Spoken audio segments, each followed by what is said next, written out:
Hi, I'm Rob Hartnett, and welcome Possibility Seekers to the Art of the Possible podcast. Today the tables are a little bit turned, and I'm being interviewed by none other than radio host Rae Bonney from 94.1 FM on business, media, inspiration, and all things family. In fact, Rae and I are both very passionate about mental health, and especially mental health and men's health. So this is a great little interview. Enjoy. My guest today, for the first time in weeks, is actually joining me live in the studio. Rob Hartnett is an international award-winning sales performance and leadership specialist. He's accomplished many great things during his stellar career, contributing to the success of many well-known organisations, masterminding innovative startups, not to mention publishing 3 books and gracing a plethora of media platforms on the subject of top-line business performance. And today is not without exception here at the studios at 94.1 FM 3WBC. Welcome to the show, Rob. Hey, Rae, how you going? Good. How did I go with that intro? That was really long, especially the length of the radio station name. That was long.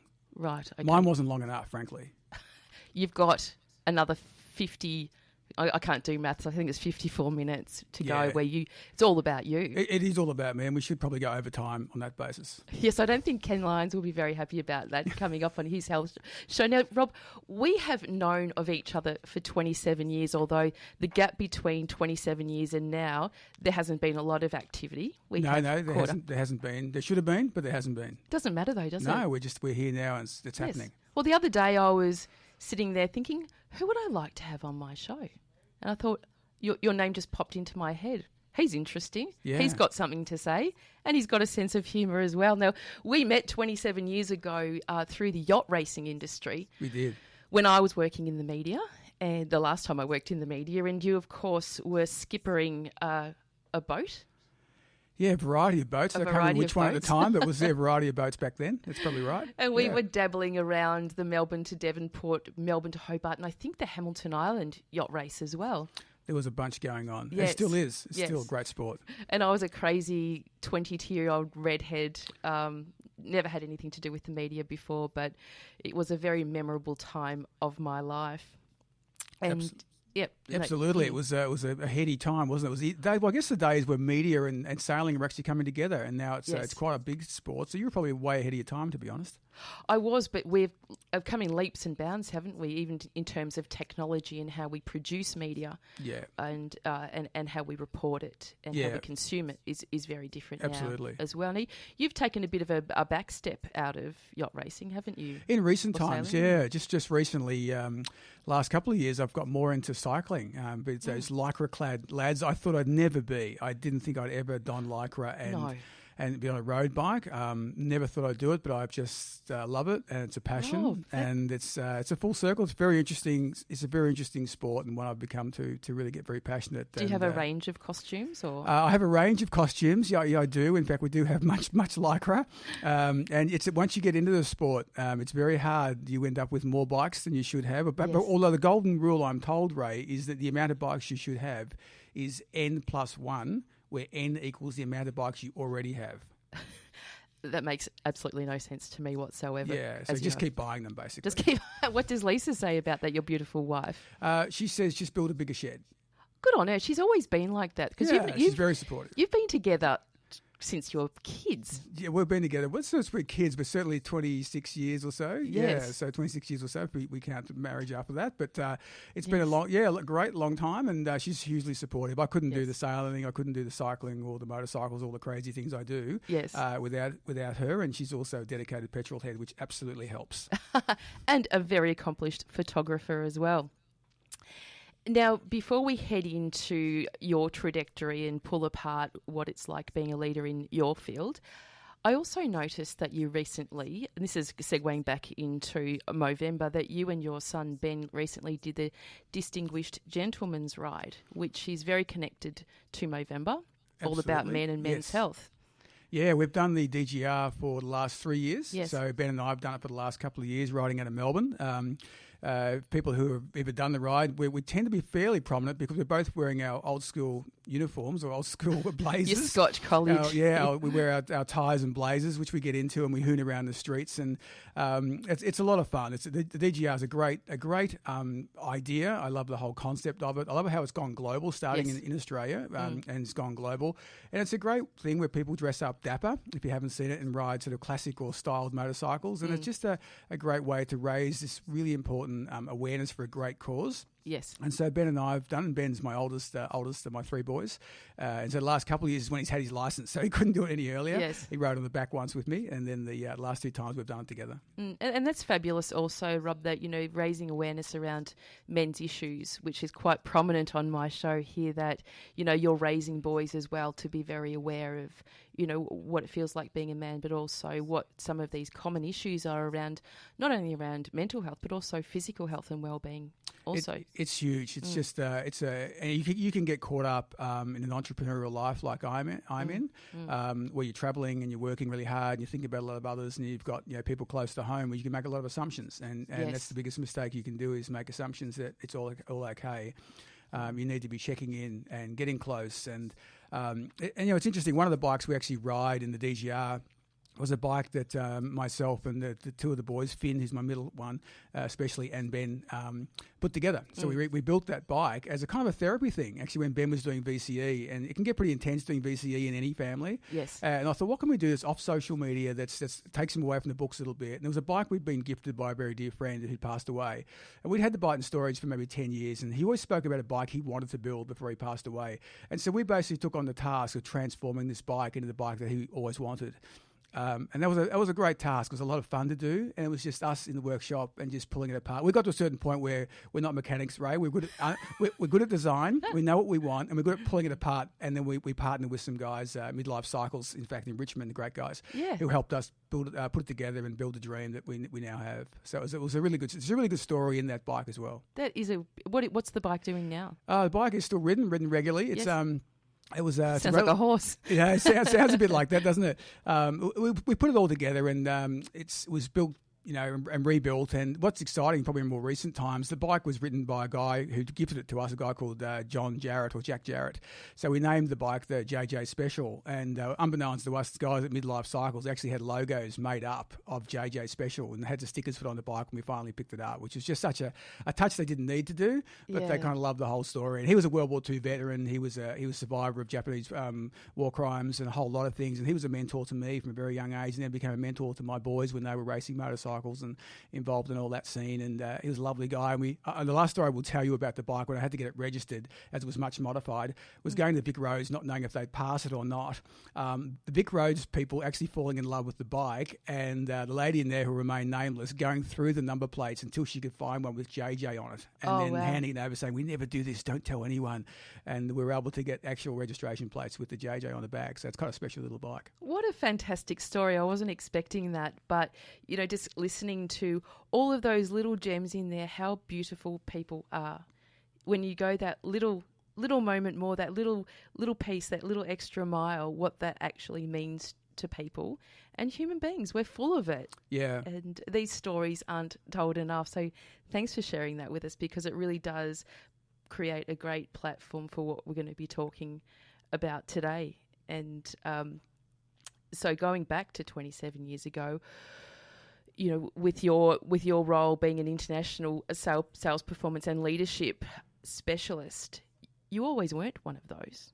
Now, was that an accidental journey, or was that something that was kind of in the back of your mind? It's in the back of my mind. I've always loved business. So I've had a passion for business and a curiosity for people, Ray. It's a curiosity for business. So if I meet a business owner, I just want to know how they did what they did, how they do what they do. And a bit like you, you're a great presenter and interviewer because you're interested, right? And so a lot of people say to me, what's the secret of sales, Rob? Can you sum it up in 2 words? Well, actually I can. Be interested and be interesting. Yes. So if you can do that, you will have a great, successful career in sales. Just be interested in people and be an interesting person yourself. And if you can work on those 2 things, and they're not easy. Some come more naturally to people. Other times you need to bring that out. But those 2 things always interested me. I did accounting, so I'm an accountant by profession. So by trade, did you I'm an almost accountant. die of boredom? Yeah, I'm an accountant. I started my career at KPMG. I worked for Rio Tinto for a while in Kraft Foods and headed up treasury and taxation at a fairly young age at Kraft.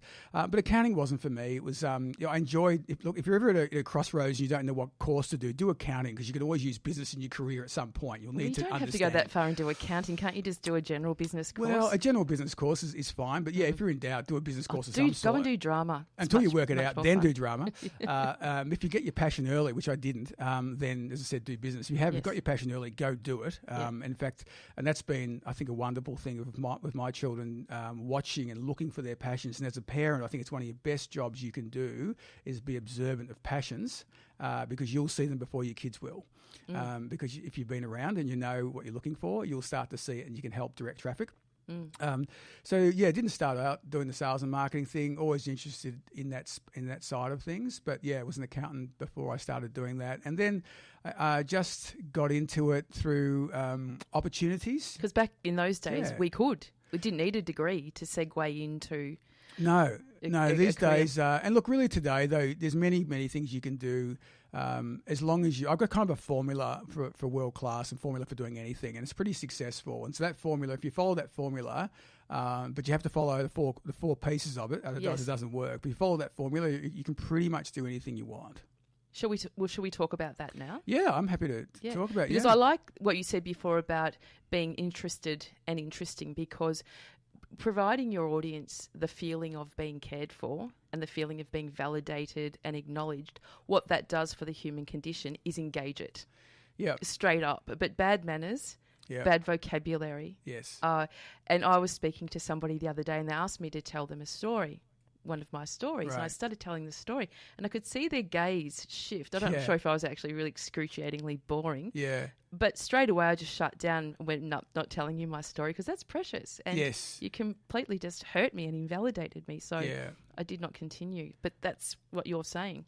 Absolutely. And so you definitely want to have, you feel that, because they are important stories, and you don't want to release them to kind of anybody, really, especially if they're important to you and they connect to you. But, people don't care how much you know until they know how much you care. Right, it's a great line from one of my mentors, John Maxwell, and John is the leadership quote guru. He's unbelievable, but that's one of his best ones. He's got a number of them, but that's an important one, which most leaders in business and in anywhere forget.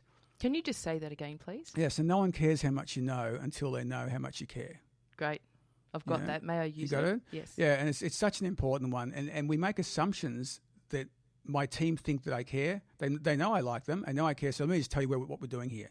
And no, hang on a second. You just made a huge assumption. And that's why so many things fail, because especially if you're leading teams, which is a slightly different tangent, but if you're leading teams, people make the assumption that everyone knows where you're going and what you're doing. And they always go with the what, and no one does the why. Start with the why. Why are we doing this? If everyone understands the why, the what becomes very easy. It actually then you start moving away from risk and reward and how much you're going to pay me and compensation, because no one actually understands the why or the lack of sense of urgency. So, because people without purpose and objective are quite dangerous, really, to themselves. Oh, absolutely. And it's fairly common. I mean, the reality is that most people who work in the corporate life, and this has been brought out by people like Forbes and others, find out that most people in the morning get up and accept their life, not lead their life. Right? And so you're starting to now see, I think this is a really interesting time of things like the gig economy coming, where people are actually questioning, what am I actually doing? Am I enjoying this? Can I do something different? And now people are saying, you know what, I think I can contract. I think I could subcontract. Could you please just go back and tell me what the gig economy is? Oh, the gig economy, yeah. Yes. So you know a gig in terms of a band? Oh, I thought you meant gig as in gigabyte. No, gig as in... Oh, you're such a nerd. Oh, my God, I can't believe you brought that up. It's crazy you would say that. I'm not even a nerd. Nerd alert. Rae Bonney. Nerd alert. That's it. What's your technology show tonight? Okay. I'll dial into your technology show. No, that would be Phil Edwards and Geeks Interrupted. Oh, well, you'll and be a Andy guest Bloom. on that. You're a guest on that. You can start coding, girlfriend. So the gig economy is like a gig as in a music gig. Yeah. And so it's around saying, well, maybe I don't need to work this full-time job. Maybe I can work 3 jobs. Maybe I can get on a freelancer or Elance or one of those type programs and start with, actually, what do I want? Where do I want to work? How do I want to work? What hours do I want to work? Who do I want to work for? And am I working on jobs that I've got some passion around? Am I doing things that I want to go and do? There's even an article in The Age, believe it or not, on a lady in Sydney who's actually doing career counselling, helping people do this. Right. And because we would call that a slash career. Yeah, like, like a slashy career. But you're actually starting now to say, how can I transition? Because a lot of people want to do it, but they feel they need to go from full-time employment to their own job or their own business. And that is I've done it, right? And it's difficult because I failed it the first time, right? I didn't make it work. Would you say you failed, or did you just learn a whole lot of stuff that you took into the next moment? I just made the assumptions that I could start it up quicker than I could. When was that, Rob? What year was that? Would have been, so I'd done a lot of work at Apple. I'd worked at Apple, worked at HP, and I'd done a couple of internet startups. I think you were with HP when I first met you. Yep. So I was 5 years or so with HP, a fantastic company and just a great company for leadership and what they do. And then I worked at a couple of internet startups. And it was just after that I thought, I can't do my own thing. I was doing a lot of speaking. So it was around where I'd done my first book, Fast Times Ahead, doing a lot of speaking gigs, a lot of things going on, doing a bit of consulting here and there. And I thought, I'm going to do my own thing. And it just wasn't, I just couldn't get it going fast enough. Yes. But what was really interesting, I read a great quote and someone said, when you go out on your own and you become an entrepreneur or you go out on your own, you want to do your own thing, even if you go back and do a full-time job for a while, you do not go back the same. No. You go back as an entrepreneur going, this is on my journey to my to getting it right. Yes. And so you go back with a completely different mindset. When I read that, I didn't go back with a sense of I tried it and failed. I went back, I had to go. I'm on the journey. This is part of the stepping stone. So what was I missing? What bit did I need? I think people think when things don't turn out like they imagined that equals failure. It's so true. Or not what they imagined even. It's what they've seen other people do. Yes. And of course the media loves a good success story. And so, and I think that's part of there's a downside to social media. I mean, I'm on a lot of platforms, as you know, so I love it. Yes. But there's a lot of downside to it too, that you can go, oh my God, I'm not successful enough. I'm not fast enough. I'm not good looking enough. I'm not doing this enough. It's not so perfect enough.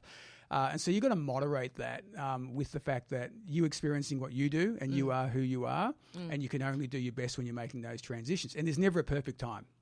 No, but going with your gut also. And I did the same thing as you did, and I jumped knowing that the safety net would probably appear somewhere. Didn't know where it was going to appear from. Yeah. But like you, I went out with this idea of what my consultancy was going to be like, but I forgot that bit where I need to be highly engaged with lots of people all the time. Yes. And that's the thing I learned about myself, or endorsed in myself, that then I had to go halfway back and re-engage in that former life, but maintain and retain the new one at the same time. And so, I think I've collected now officially about 7 separate jobs. So, but it's working. I would say that, yourself definitely, and me to a certain extent, I've had about 4 career changes. We're pioneers. That is what, if you're a millennial now, you're in 20s or even your 30s now, that's what the future is going to be like. Yes. I think it's exciting that you can have, because you didn't do that. Our parents didn't do that. Our grandparents definitely didn't do that. But I think the risk focus has shifted though, because back in that generation, risk was when you didn't have that one solid job with a reputable organisation. Yeah. Whereas now risk means if you only have one occupation, you are very, very vulnerable. You are vulnerable, yes. Absolutely. So now it's reflected upon. You've done different things. You've got different skill sets that you can bring to bear. So anything you have, and I think that's the really important thing. People forget that what they've done in their careers can be used in their next job, their next gig, their next whatever it happens to be. And organisations just look through in tunnel vision, in my view. When someone comes in to work for them, we don't take enough time to really understand that person. Yes, they got through the interview and they're there for their 3 months, and then it's moving on from there. But who are they really? What are the other skill sets they can bring to bear on this organisation? And I don't think corporations, especially, really can maximise the value of their people. They just don't do it. No. Oh, and that's the space I work in terms of not putting all of the responsibility on leadership, however, creating those environments that support how people are feeling and supporting the flourishing and development of people. And that, I guess, sits with leadership, because that's where the decisions are made about that culture and environment. Well, it should be. But the problem is we have just such a huge leadership vacuum, in my view, in this country, both politically and in corporate world. We've got a lot of managers. Right, no Mr. Manager. We've got a lot of managers. Because that's what everyone wants to be, don't they? What do you want to be? A manager? Yeah, I don't want to be. I wouldn't want to be a manager. You want to be a leader, because a leader is nothing about job titles. It's amazing how many people in a room I'll get with a workshop and go, how many leaders we got here, and no one puts their hand up. Well, would you? My idea is that leadership is a philosophy, not an action. Well, leadership's situational. right? It's it's a verb, not a noun. It's a doing thing. Like leadership is how what we do. It's nothing to do with job titles. No.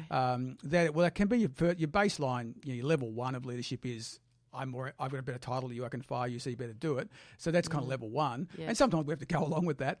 But the real leaders are the ones. If you think about anyone who's a leader, they're always someone who adds value. And leaders add value and add value to others first. But also inspire and motivate and innovate as well. I think innovation it's always been a key component, I think, of success. It's not we see it as this new thing now. Innovation and sustainability. It's not. It's always innovation has always been there. You cannot cost cut your way to the top. No. And you're seeing more. And what's happening is you're seeing this conservative thing in companies where look at how many ex-CFOs, ex-accountants are actually running companies. Yes. Ain't much innovation going on there. I can tell you that much because that's not what accountants and CFOs typically do. So unless they surround themselves with good innovators, and the best do, I might add. And listen to them. And listen to them. But it's about empowering the culture to allow innovation. So you don't need to be innovating yourself as a leader, but you've got to have a culture of innovation. And that's a culture of failure, by the way, because innovation is failure. You've got to try, and it might not work, right? Yes. So you might move on to the next one, but your culture's got to say, that's okay to do that. Let's move on. Let's not lose too much. In fact, I was talking to a business leader the other day. It's not a huge business, but it's still a substantial one. And here's a great philosophy. He says, we spend 80% of our time on run rate profitable business, and we spend 20% on at-risk, break even, may even go with a bit of a loss just to experiment and push our customers to challenge themselves, and so they challenge us back the other way. I thought that was really interesting. Like he spends 20% on projects so I don't get left behind, and we're innovating. Yes, but whilst we're not maybe again achieving the outcomes we expected through that research or whatever it might be, there is still a learning piece in there that can be transferred into the next research phase. And I think because that instant gratification, which is so present in a lot of our communities, is that if it doesn't work the first time, we bin it. Yeah. And actually Adam Garoni from Movember was talking about this last week on the show, that the amount of research that Movember spend, the $800 million that they've raised so far on, much of that doesn't come to fruition. But it's not failure, because we don't need to be recreating the wheel and starting at ground zero every single time. Yeah. And I think I love moving away from that term failure. It's like, what did we learn and what can we take forward? Yeah. John Maxwell had another great quote when I was with him last year in the US, and he said, what would you be prepared to do knowing you would fail, but you would learn a lot? Yeah. And to me, I just said I was doing some cycling. So I did the World Master Games in Auckland in cycling. Yes. And the last time we did the World Master Games was in Sydney when I was sailing. So I kind of put this kind of really hard timeline on myself to actually change sports and do it. And that was the perfect example. I knew I wasn't going to win. I wasn't going to win in my age group. Yes. But I really wanted to do it. So I knew I was going to fail, if you will, at winning. But I knew I would learn a tremendous amount. And that's exactly what happened. When was that, Rob? That was April this year. Oh, right. How did you go? Yeah, so I ended up not mid-fleet, 'cause that's sailing, but it's mid-group, I guess, in terms of in my age group. Yeah, yes. So it was wind and rain in Auckland, sunny Auckland, but great fun, and great fun to do. And when I got over there, all the master cyclists, they were so set up and everyone was so professional. My wife Lisa said to me, "Are you really sure we're at the right event?" Because I just took my bike over there and I was getting ready, and all these guys were on wind trainers and had their teams there and getting sorted out. And I'm just like, yeah, I'm pretty sure I am, but I don't think my preparation is as good, albeit I was well prepared by a fantastic coach and a team. Yes. But I learned so much in such a short space of time, like the 48 hours or so I was in New Zealand. Learned so much more. That's paying off now. So, but the thing was, I knew I would fail, yet I knew I would learn a lot. And that's I love that philosophy. What would you do? And I challenge people to think about that a lot. What would you do that knowing you would fail, but you will learn a lot? Yes. Well, I always come from a platform, what can I do rather than what can't I do? Yeah. So, and that's one of my issues that chocks up all of my time is, can you do this race? Yeah, sure I can. And then I'll work out how I'm going to do it next. Yes. Or how I'm going to fit it in. Never will I consider, would I, should I, could I? It's always yes first and then work it out later. And I think that, that's not setting myself up for failure in my mind. It's setting myself up for learning. It does. Although you being the personality you are and knowing you've got to watch yourself, because I think one of the things you could learn is the power of the elegant no. right? That is usually an F and an O, and it's 2 words for me. It's too hard. It's like, elegantly, how can I maybe not do that because it's not where I'm going or not aligned to what I'm doing, and I won't do it properly. I'll let someone down. So I believe in the can. You absolutely take on things, be challenged, do things that are differently. But sometimes you can't take on everything because we're still only human. Yeah, that's right. And look, there are times when I'm literally not in that part of the world that it can't happen. You can't so do it. There's a reason. But, I think that natural curiosity and that, natural want to be involved, the FOMO, fear of missing out, probably resides quite strongly in me. Yeah. But in you as well. And, what you're describing too is that it's not about being fearless as much as it is inquisitive, isn't it? Well, it's what they call FOMO. Yeah, which I just said. Fear of missing out. Well, you're not just listening to me, Rob. I was. Were you not? But you didn't say it was FOMO. I just did the acronym. I'll play the recording back to you later, and we'll check that. Not that we're splitting hairs. You didn't say that. I did. Phone in anyone that's listening. By the way, do you know FOMO is actually a Thai restaurant in Burke Street in Melbourne? That's what I thought FOMO was for a good amount of time. Because we're of that generation. Yeah, it's still there, FOMO. Well, do you know what, Rob? We're 30 minutes into the show, and time to have a little break so we can collect ourselves and come back. And this show has taken on all legs. I do write a pretty loose structure, and we've gone off on all tangents, but I'm loving this conversation. But I'll keep us back on. Don't worry, listeners. I'll keep us on track. I know Rae's completely lost. You should see the expression on her face now. She's 2 laptops. She doesn't know what screen to look at, but I'm on track. I mean, here at Radio 3 WVC, we're full of all, bells and whistles here. Nothing goes, what's that word? Wanting. Nobody goes wanting. I'm wearing sunglasses because there's just so many lights flashing.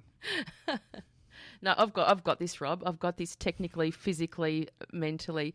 But when we come back, we're going to be talking a little bit more about some of those sales strategies or sales and marketing strategies, both that work and possibly don't, especially things like carrots and sticks. Excellent. Great. Now, my segue song this week, Rob, I have a segue song every week. Sometimes it's a very, very thin thread. Last week I had Sharp Dressed Man by the Beards for Adam Garoni because, good it was Adam. Yes, it was. And he is a very sharp dressed man. And he is a sharp dressed man. And he had also just participated in the DGR as well. But this is a personal favourite of mine and one that you said you've never, ever heard of before because you're an idiot. Anyway, so we're going to go to this song now, and it is a beautiful one. It is Rod Stewart and it is Sailing. You're listening to 94.1 FM. It's 3WBC. You're here with Rae Bonney and Rob Hartnett. We'll be right back.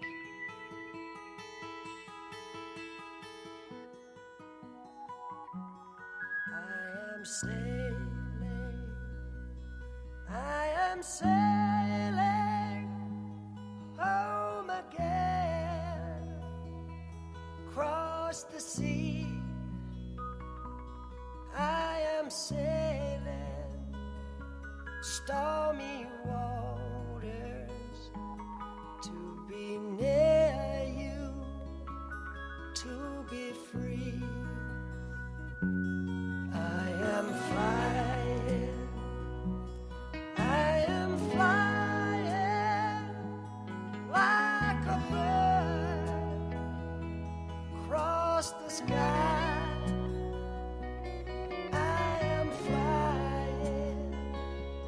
Passing high clouds to be near you, to be free. Can you hear me? Can you hear me? Through the dark night, far away. I am dying forevermore.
Oh, welcome back. You're listening to 94.1 FM. It's 3WBC. You're with Rae Bonney, where it really is okay to not be okay. And I'm joined by international award-winning sales performance and leadership specialist, Rob Hartnett.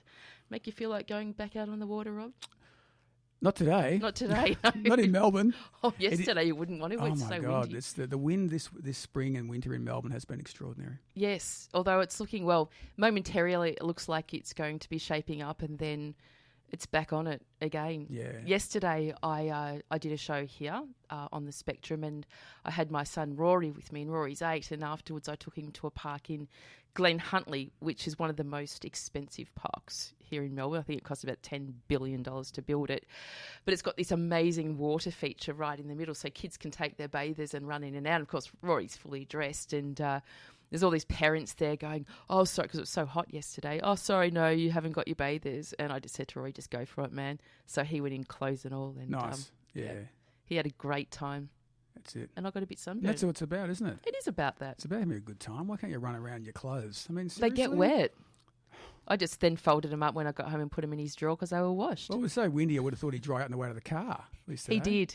He did, in fact. Yeah. So, but again, coming back to what we were talking about, it's like, feeling your passion. And, if your passion is getting in the water, I'm not going to stand in your way. So I have a question for you, Rob. Only one, thank goodness. Of many, but this one is very well positioned Yep. because it's quite spontaneous. Yet it's superbly researched and about to be executed on this show. Rob Hartnett, what excites you? Many, many things. In particular, what excites me is other people get me excited. Other people who are passionate, people who love what they do, whatever it is, it could be work or whatever they're interested in, excites me. So I think it's human too. I think we get excited by others who get excited, and we can get motivated by that as well. So I think that's what excites me. Are you excited all the time? No, but You'd die. but you just go crazy. But yeah, that excites me. I think doing things that are interesting with people that are really with interesting people. That's an exciting thing to do. Yes, quite often I get asked, what is it about people that you want to work with? Doesn't it drain you? Doesn't it? No. I said, it's like people that are into cars and they pop the bonnet and they go, oh, yeah, look at the diff and look at the la. Or, Christmas Sorry, the diff was on the under the bonnet. I don't know. Engineers out there, take note. You see, I know nothing about cars, Yeah. but I do know about people, and it is like unwrapping a It is. present. You don't know what's inside, but it's exciting to know what might be there. And I was reading one of your blog posts the other day, and you were in Sydney recently, and you had one of those moments. Do you want to tell me about that? Yeah. Look, I was up there to do a meeting, and I'm taking a meeting with a large financial institution, and that's good. But I knew the meeting was going to be tough. Yes. I knew there's some people who were bought into what I was going to talk about. There were some people who were, actually quite excited about, and there was a whole lot who were just on the fence, just not, just what we call kind of even keel. Don't You care were if we going to do it. have to manage some expectations. It was going to be a tough meeting, and with these people that kind of what I would see was fairly obvious, but they couldn't see, or weren't motivated to see, or really couldn't care less whether they did it or they didn't. And I think there was a lot of that in there. So it wasn't that great a meeting to look forward to.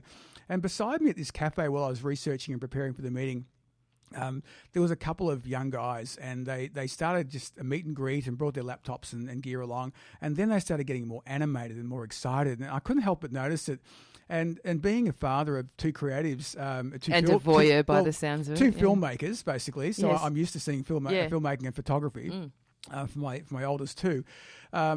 I noticed the guys were going through a photo shoot, and they were so excited. It turns out one was a photographer and one owned a clothing brand, and they were so excited about what they'd created, and they were so passionate about what it was going to look like in store and how they could modify this photograph and do some Photoshop here and build this up. And it was just, as I was listening to these guys going, and you couldn't help because they were high-fiving and almost yelling at each other. I mean, but half the cafe could hear them. I started thinking, wow, isn't it how passionate are these guys? Am I that passionate about this meeting coming up? You wanted to bottle something of what they So had. what can I do about this meeting? And so what excites me about this meeting I'm about to go to? And there was some things in there. And I think one of the things that's really important here was not to think about the people that were on the fence or not really wanting to get involved, but actually be excited for the people in the 25% of my audience I calculated that were excited and wanted to do that. What could I do that could help them? Because they were excited and they were bringing me in. And I think that's really important. And I heard a really big motivational speaker in the US was asked a question, and he said, someone said to him, "Do you get upset at all when some of your audience isn't participating?" He goes, "No, haven't done that for 30 years. Don't even worry about them." And I said, "Don't you try and get everyone on board?" And he goes, "No, some people just can't. So you've just got to focus on the ones who are really excited and want to be and are listening to what you're talking about. Because if you don't and you focus on the other ones, you're letting the other guys down. They're already dialed in, and they're going, what about us over here? You keep focusing on trying to motivate. Forget that."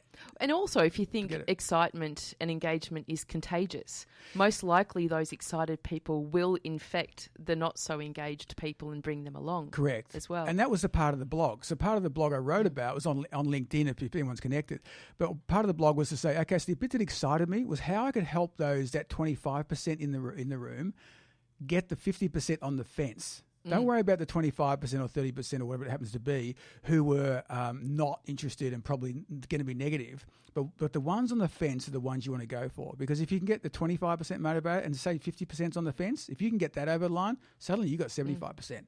And that's a whole different conversation. So the point really about it was, what am I excited about in this next meeting? What am I excited about, or what could I be excited about, and bring that passion to this next meeting. And how did it go? It went really well. So I changed what I was going to do. So I basically had a few PowerPoint slides, dumped those completely, and just went what I'd call old school. So we just sat down there, shot the breeze, pulled out some materials, talked about them, and talked about their issues, and just literally I started working with them like I was already engaged. And so not that I was pitching or anything like that, but I was already working with them on a basis of if this doesn't work, well, we're probably not right for each other anyway. Well, that's bringing that authenticity to the table, isn't it? And not being contrived. And again, human beings sense it. Yes. We sense authenticity. Oh, we can smell it a mile away when it's not authentic. That's right. Yeah. And that's where people don't believe you. It doesn't matter how shiny it is and how great your PowerPoint presentation is. If it's not believed, then you're not going to get the engagement and the buy-in. And, correct. I use storytelling as my probably main communication tool. Yep, it's the best way. People love it. We react to it. We're all storytellers, and we've all got stories that have been told to us, or ones that we can tell. And as long as the story is connected to the theme, or they can relate to it, that's the absolute best way of getting the message across. Is through great stories. It's been happening for thousands of years, thousands and thousands. I mean, look at the Three Bears, Rob. Right. Still getting trolled out, isn't it? We're still going to do it. Yeah, stories are the way to go. But the art is getting the art of storytelling. As is getting that right and getting that succinct. Yes. So everyone, tell a story, especially with your kids. Tell more stories. Tell them with your kids. Yeah. Yes, it's a way.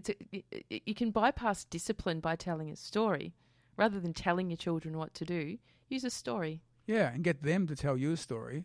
But then you have to be a good listener, which is a seldom taught skill. Well, that's right. A good one is the prodigal son, for anyone that's got a son that might not behaving. I'll have to read it 3 times. Now, Rob, we talk a lot about success and when things go right, and we have clear objectives and we head for them.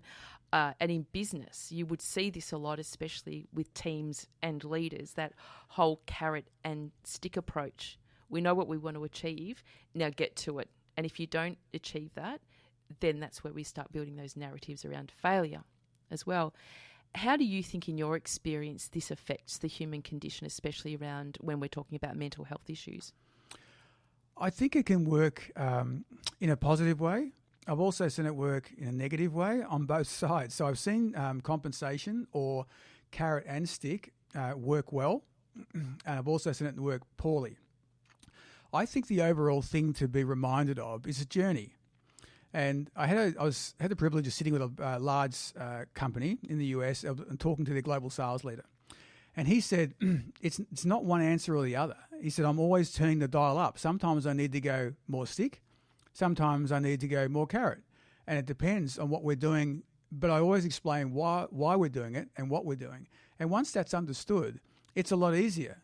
But sometimes you're just watching. It's like seasonality. If you're introducing a new product, you might need to have a bit of stick out there to get the team to actually start talking about it, because it might be the survival of the organisation. Other times you might want to use carrot because with a certain group of people and not others. So it's about understanding your teams, understanding your people, and using the right incentives at the right time. And would that include onboarding the right people into your organisation as well? Because great salespeople don't necessarily thrive in certain environments or cultures. Well, I think, it's a really interesting point. But, what makes a great salesperson? So we talked about being interested and interesting, but it really depends on what they're selling. And I've got clients that have excellent salespeople, but they are very, very different. For example, those people who are in retail and selling are very different personalities that are selling medical services to surgeons. They're both great salespeople, but you wouldn't want to swap those people around. Well, one's very transactional, isn't it? And then the other... One's transactional, but one's also transactional. You have to get on. You have to gauge people's attention. They're coming in, respond to demands. Other one is you're working with a surgeon. It's very detailed. It's very technical. You need specifics. You need to spend more time with them. And you need to be able to go one-on-one with whoever your industry is. So if you're selling to professional services, to accountants, to lawyers and the like, you need people who match that. Yes. Right? And the same thing with medical, the same thing with retail, the same thing with telco or IT. It's what is the kind of ideal makeup of the salesperson you need? And yes, because you don't necessarily want to build a relationship with the person that sells you lipstick. Whereas if you're investing more time and money into, say, a service like, your accountant or your lawyer, then that's imperative that you have that relationship. Yeah. So there's a number of basic things you need to have, but the people themselves can be a very different makeup. It's the same with people who are initially what we call business development. In other words, they might get the first sale across the line. Yes. But key account managers, those who manage the account and the relationship later on, they're typically a different makeup of people. Yes. They do different things. Usually the business development people get bored really quickly once they've won the account because the thrill of the chase isn't there. So if you know your team, you map your team to their skill sets and what they do well and what they're passionate about, it can be very, very successful. Yes. Well, what are the farmers and the... Well, traditionally it's called hunters and farmers. Hunters and farmers. Yeah. It's a very blended now. Yes. I think what's actually happening in sales, though, one of the big things that is happening with technology and the like is that a lot of salespeople aren't in fact salespeople; they're just order takers. Yes. So they're just, you and I want to buy something. We know the brand. We've done our research online. We just want someone to take the order. Well, reality is they, in fact, are order takers. And we could actually, if we could buy it online, we would. But, so if you've just got a team of order takers, that's going to be a big transitional challenge for them going forward. But if you're truly selling, in other words, I can answer questions. I can give you, talk to you about thought leadership, give you direction, give you advice early on. Then that's a whole different, that's selling. That's very different than purely taking the order. That's right. But if you're going to take the order, take it well. Take it well. Take it and well. Then do take it well. It well and service. Because it is the difference between the customer remaining as a customer or going elsewhere as well. So any point of engagement is a kind of selling, isn't it? Absolutely. And so what's happening is the blend of customer, what we call customer, you're seeing things like customer experience officers now. Yes. You're getting customer service and sales coming together. And that's a big thing I'm doing at the moment is leadership understanding that both of those things. And the key point is this, that more sales does not necessarily drive more service, but more service will always drive more sales. Yes. We were talking about that the other day in a restaurant. My son, he's a chef, and is this Rory? No, he's only He's 8. Yeah, George is 19. Oh, thank you. No, he's a chef, and I can excuse not great food, but I cannot excuse bad service. And in fact, great service that takes care of the bad food almost elevates that level of engagement and willingness to re-engage again. It is such a difference. We react to it. And, I was just at a cafe that my wife and I go to quite a lot this morning, and it is in a sea of cafes. A street would have at least 12 cafes in it. And this one is consistently packed, not because they do the coffee any better, not because they do the food any better, but the customer service, their recognition of you, your name, they get you the extra seat when you have to, they find the extra table when they have to. That level differentiates them from the other 12. Yes. And the difference in profitability and the difference for that owner of that business when he sells it is unbelievable. And that's the feeling of being cared for again that we talked about before. Well, and also from a leadership and a mindset point of view, he's obviously a great leader, and I don't know which of the owners it is, but he's a great leader and a great motivator because his team are consistently smiling, consistently happy, consistently wanting to do more than and go above and beyond. Yes, the entire team. Which is a flow and effect to the customer as well. Which just goes to the customer and the whole thing goes full circle. Yeah. Smile a bit more, people. Yeah. It doesn't hurt. It doesn't hurt. In fact, it's actually better. And it doesn't take that much more energy to care. As we're talking about authenticity, that really authentic caring. And if you don't care, it's okay, but don't put yourself in the environment. No, exactly right. because you don't know what's going on for somebody else. You know, that whole iceberg analogy. Yep. What you see at the tip, you've got no idea what's going on for somebody, and your negative attitude could impact somebody in a way that Well, is. I think that's right. And I think it also gets back to that earlier question you asked me about passion. And I think that if you do try what I said about getting excited for meetings and you just can't do it, don't feel down yourself. You know, it might be time for a change. It might be, you might be doing something. And in sales, people ask me, you know, you've been in sales, is it hard? And I'd say, look, I don't think I've been, and I've thought a lot about this, I don't think I've ever sold anything I didn't 120% believe in, that I wouldn't have sold to my closest relative or friend. So therefore, selling is not hard for me. I'm excited when people want to have what I've got because I believe in it. But if you're not in that role, if you're selling something you don't believe in, you wouldn't sell it to your best friend. Yes. Then that point in time, that's starting to abrasive, or I should say, it starts to get abrasive with your values. You can only get away with that for a certain amount of time, and then suddenly you're going to wake up one morning and go, you know what, I can't. Yes. Try and get excited. If you can't get excited, just think, why is that? But it's a hard thing to sustain, especially in that space, isn't it? Because typically the sales cycle is a monthly thing where you're only as good as your last month a lot of the time. So how would you see some of the challenges around, you know, the pressure and seduction in this sales space around achievement and excellence? Communication. A lot of sales cycles I work with on clients, some are out 2-3 years, some are 1 month, like you talked about. Yes. And in that case there, the actual real pressure I find is not so much of the salespeople, but the sales leaders. Sales leaders turn over about every 3 months if they can't make it happen. Yes. So the leadership is incredibly important, but communication of what you're doing. And with salespeople, not confusing activity with achievement. You know, just because I'm fixing problems or I'm sorting something out and therefore I'm not doing that. But if you're talking to your leader and your leader of leaders about the activity you're doing, involving them in what you're doing, you'll be great. What people don't like is the lone wolves who are kind of not talking to anybody, not communicating, and either sometimes they'll hit their number, sometimes they won't. But you never know what month it's going to be. Is that because they're just pursuing the number? They're just pursuing the number. They're at any cost sometimes, and that costs brand, and sometimes at any cost of the customer, or they're trying to sell something to meet a target that week or that month, and be it a car or a phone system, it doesn't matter what it is. When they're actually truly thinking, is this the right thing for the customer? But I always find that behaviour is symptomatic of what the leadership's wanting. Yes. If the leadership is looking for high, what we call NPS scores or customer sat scores over a long period of time, then let's let the team not push that extra part. So maybe it's having incentive schemes that are quarterly, not monthly. Yes. At HP, we used to have a profit share for everybody in the organisation got the same percentage of their salary, no matter if they were the president, right, Yes. or you just joined as a grad. Yeah. You got the same percentage as an annual. And so what that did, it drove incredible team collaboration. I'm not sure if it's there now, but when I was certainly there, it allowed everyone would pitch in. We would all help each other because, it's a good culture like that. But Bill and Dave, who started Hewlett-Packard, it's Bill Hewlett and Dave Packard, that's what they put in the 60s. That's how they worked. Yeah, and that builds that parity, doesn't it? And that's not for those lone wolves that you were talking about. That weeds people out like that. That will go off and enter into an organisation that better suits the profile. Yeah, lone wolves didn't really survive in HP. No. They might there for a little time, but usually, to your point, a really great one you made earlier, it's making sure you're hiring the right people in the first place. Oh, well, one of my favourite people in the world is Craig Howard. He's the dealer principal at Mercedes-Benz in Berwick. Yep. And I watch that's a very, very tough industry, selling cars, especially those kinds of cars. Yep. But watching how he motivates his people, and he wins dealership of the year in, year out, and that's because number one, he gets the right people, and the way he manages them and keeps them motivated is through that authentic leadership. He's extremely present.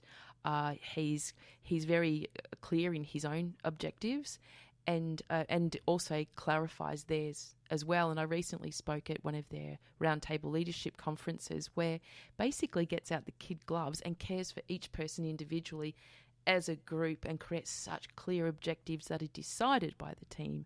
You know, and you're talking about collaboration, that we're all deciding on what happens here. So they want to go there even when it's tough. They still want to turn up for it because they want to do it for him. Absolutely. And Craig does run a good show. You know Craig? I'm well aware of the business. Oh, right. Okay, cool. We can talk about that offline perhaps. Now, can you believe, Rob, we're coming up to the end of the show and it's just been... Has that been 2 hours already? I wish. I could ask Ken Lyons to go home, but I can't really, because next up is the divine Ken Lyons with his program, His Health, and his special guest today, her name is Anne-Marie Manders, and Warratina Lavender Farm is her farm. She shares that with her husband, and it's right at the foothills of the Dandenongs here in Melbourne in the beautiful Yarra Valley, and it's a family business. They take a lot of pride in producing homegrown lavender products. Don't mind a bit of lavender. What's your take on it? I like the colour. Okay, she is listening, and so be kind. I like the whole thing about lavender. Yes, apart from the If smell. I could buy a lavender farm, I would buy one. Oh, really? Well, we could ask Anne-Marie if she wouldn't mind selling it. Yes, we'll discuss terms. Anne-Marie, you have a sale. Now, I always say at the end of my show also, Rob, even though we've been having a whale of a time, some of the topics that we do talk about can bring up feelings for people, and especially a lot of our community who listen in Whitehorse, Burundara, sometimes are a bit isolated. So if you're having feelings where you need that little bit of extra support, do not hesitate.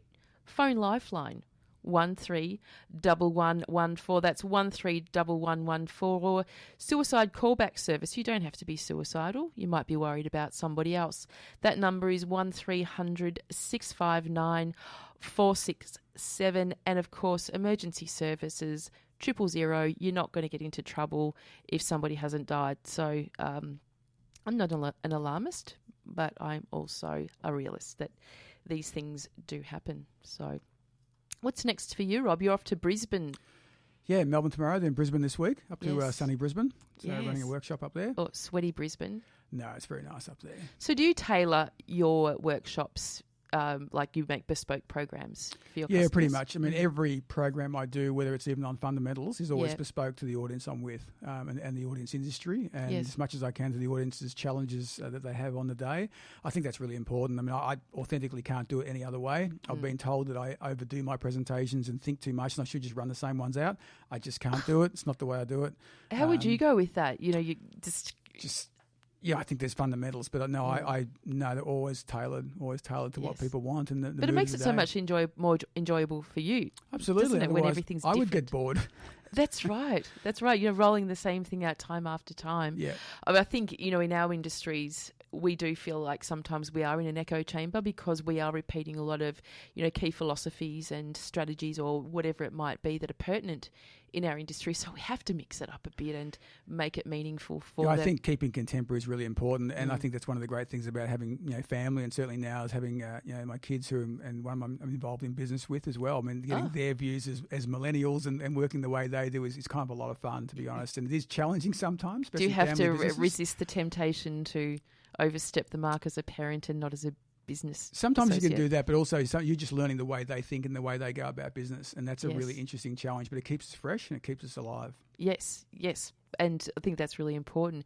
But it must be. We don't have a lot of time to go Yeah. into it. But yes, working with family can be very challenging as well. Yeah, it can be, but some of the times they're the best ways of doing it, and I'm seeing more and more family businesses as well, and Yes. and I think that's good. When I was listening to more family businesses, I go, oh, it's not just me. This podcast is a part of the C-Suite Radio Network. For more top business podcasts, visit c-suiteradio.com.